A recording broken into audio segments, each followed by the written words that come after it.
Olá pessoal, beleza? Estou aqui novamente para tratar com vocês da origem da sociologia, que também, de certa forma, está descrita nos dois livros que serão cobrados na UFPR, tanto Tempos Modernos quanto Sociologia em Movimento. É óbvio que não da maneira como estou passando aqui. Estou tentando sintetizar algumas das principais ideias agora dos pais da sociologia. E hoje trataremos de um dos primeiros pais da sociologia, que foi Auguste Comte. Observem vocês o maravilhoso slide que eu preparei para vocês, uma edição tal que deixou até o Bill Gates impressionado e até os mais experts dos designs gráficos. É óbvio que não.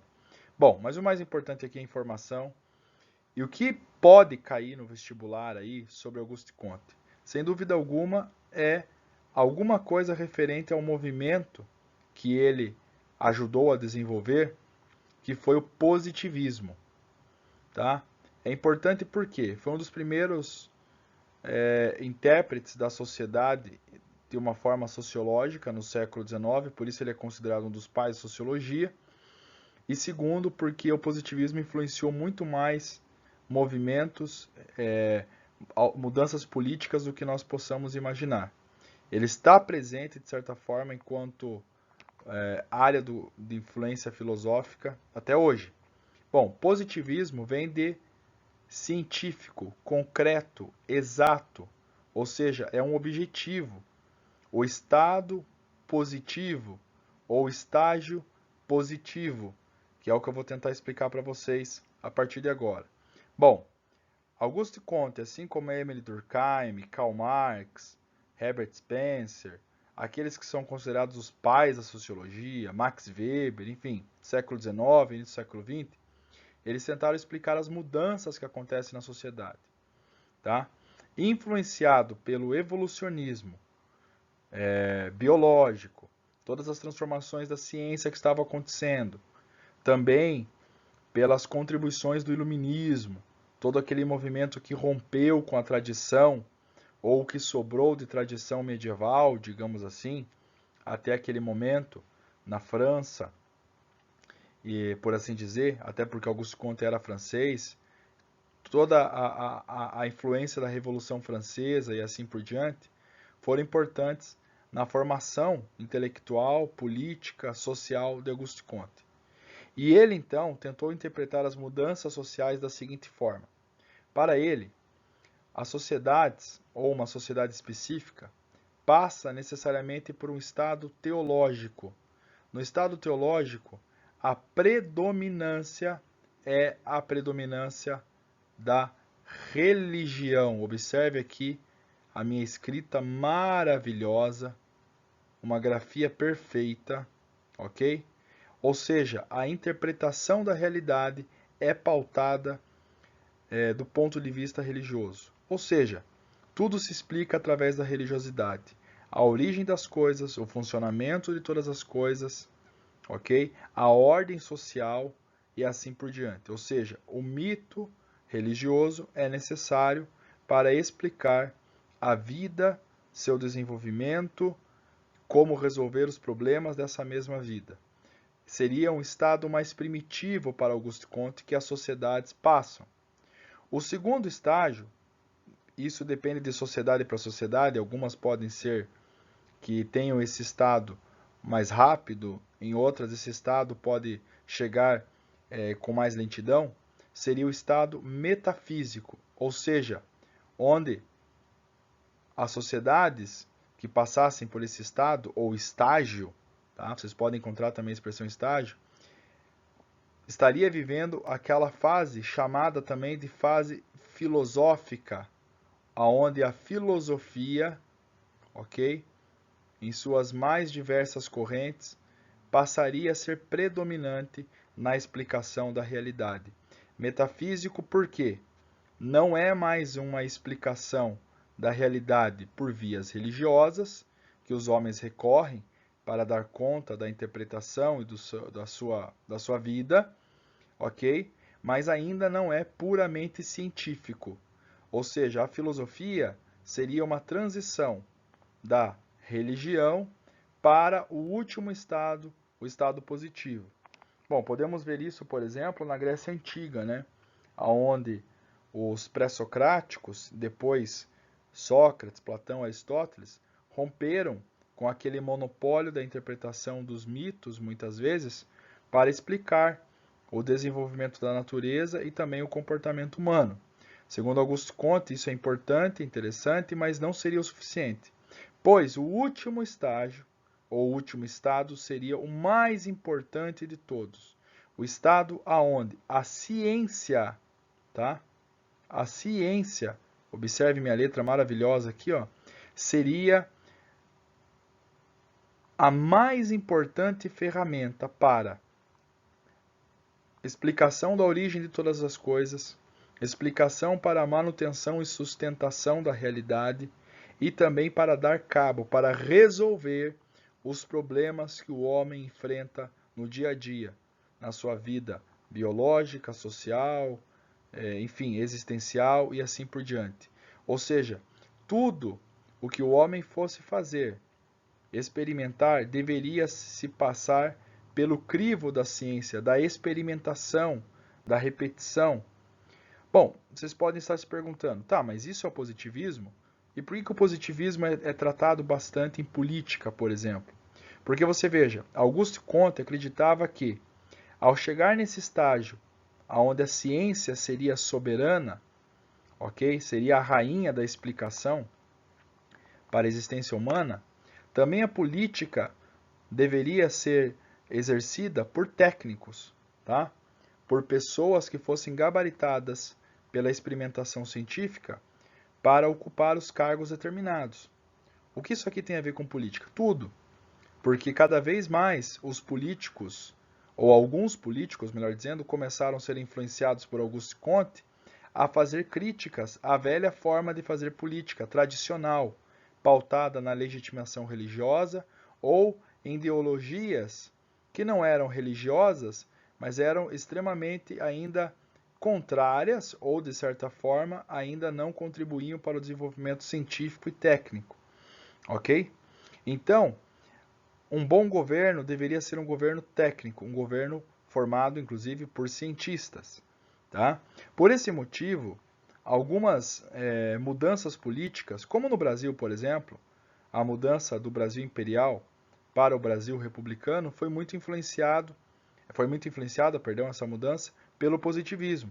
Alguns personagens envolvidos na proclamação da República, como o Coronel Benjamin Constant, por exemplo, eram positivistas, frequentavam escolas positivistas, acreditavam na ciência de uma forma até religiosa. E não só eles, né? O próprio Auguste Comte dizia que a ciência seria uma ferramenta da religião da humanidade, certo? Então, uma substituição total das religiões tradicionais para uma religião pautada nas coisas imanentes, na matéria, por assim dizer. De certa forma, é o ser humano buscando uma explicação. Se não religiosa, material. Se abandona a materialidade e volta para a religião, e assim por diante. Esse desejo de explicar a realidade. Então, esse seria o estado positivo. Por isso, positivismo. Positivismo é o caminho para se chegar a esse estado positivo. Bom, algumas outras ponderações aqui, nós podemos destacar, é que isso daqui é uma visão progressista. Ou seja, é uma filosofia da história também. As filosofias da história são progressistas, ou seja, acreditam que as sociedades e a história da humanidade parte de um estágio inicial e segue-se a partir daí um fluxo contínuo para a mudança social ou para se chegar a um estado final, no caso, um estado positivo. Bom, podemos ver como filosofia progressista o positivismo e o comunismo. O comunismo também acredita nesse estágio final, por exemplo, do comunismo na Terra, do paraíso terrestre, da igualdade social, do fim da propriedade privada, por assim dizer. No entanto, o positivismo, percebam vocês, que ele não está falando aqui, pelo menos Auguste Comte não tinha a mesma preocupação de Marx nesse aspecto, a ideia dele não era fazer com que todo mundo tivesse as coisas iguais. Não é essa a ideia. Mas sim um estágio onde a sociedade seria guiada pela ciência Então, é uma mudança social mais, entre aspas, vamos dizer assim, conservadora, embora seja progressista, por assim dizer. Ok? Muito bem, isso influenciou a nossa proclamação da República, como eu falei, é um aspecto que pode ser cobrado aí no vestibular, porque um dos princípios do positivismo é o seguinte: o amor por princípio e a ordem por base, o progresso por fim. Vocês podem encontrar essa frase da seguinte forma: o amor por princípio, a ordem por meio e o progresso por fim. Por esse motivo, na nossa bandeira nacional, que graças a Deus manteve aspectos da bandeira imperial, porque os caras eles eram tão influenciados pela independência dos Estados Unidos, a Revolução Francesa e coisa arada do tipo, que eles, num primeiro momento, propuseram inclusive a bandeira brasileira no mesmo formato da bandeira dos Estados Unidos, né? Só que verde e amarela. Por favor, seria bem cafona uma cópia como essa. Alguns propuseram até uma bandeira semelhante da França. Bom, não colaria, né? O próprio povo gostava muito da bandeira imperial, mas veja que foi substituído. Por exemplo, o brasão imperial foi colocado essa esfera aqui, com as estrelas representando os estados da federação, as estrelas numa disposição tal como estava presente no dia da proclamação da República, em 15 de novembro, no céu do Brasil. E percebam aqui a frase positivista. E uma coisa que eu acho interessante, né? A República ela veio com a ideia de Estado laico, um Estado sem religião, mas nós temos na nossa bandeira no início, né? Uma frase de uma religião, de certa forma, uma religião, ainda que científica, mas uma religião, como os próprios positivistas denominavam a sua filosofia. Isso é muito interessante, né? Então substituiu-se uma crença por outra crença, porque o positivismo é uma crença. A ideia de que se a técnica, se a ciência imperar, o ser humano vai ser feliz, a sociedade vai ser feliz. Bom, isso aí está provado que não é o suficiente, mas de qualquer forma é uma crença que foi colocada. Mas a influência do positivismo é o mais importante aqui que pode ser cobrado, né? Essa ideia da substituição do Brasil imperial pelo Brasil republicano, aquela forma de sociedade baseada na religião, na tradição, coisa do tipo. Os republicanos tinham essa ideia de modernidade para o Brasil, né?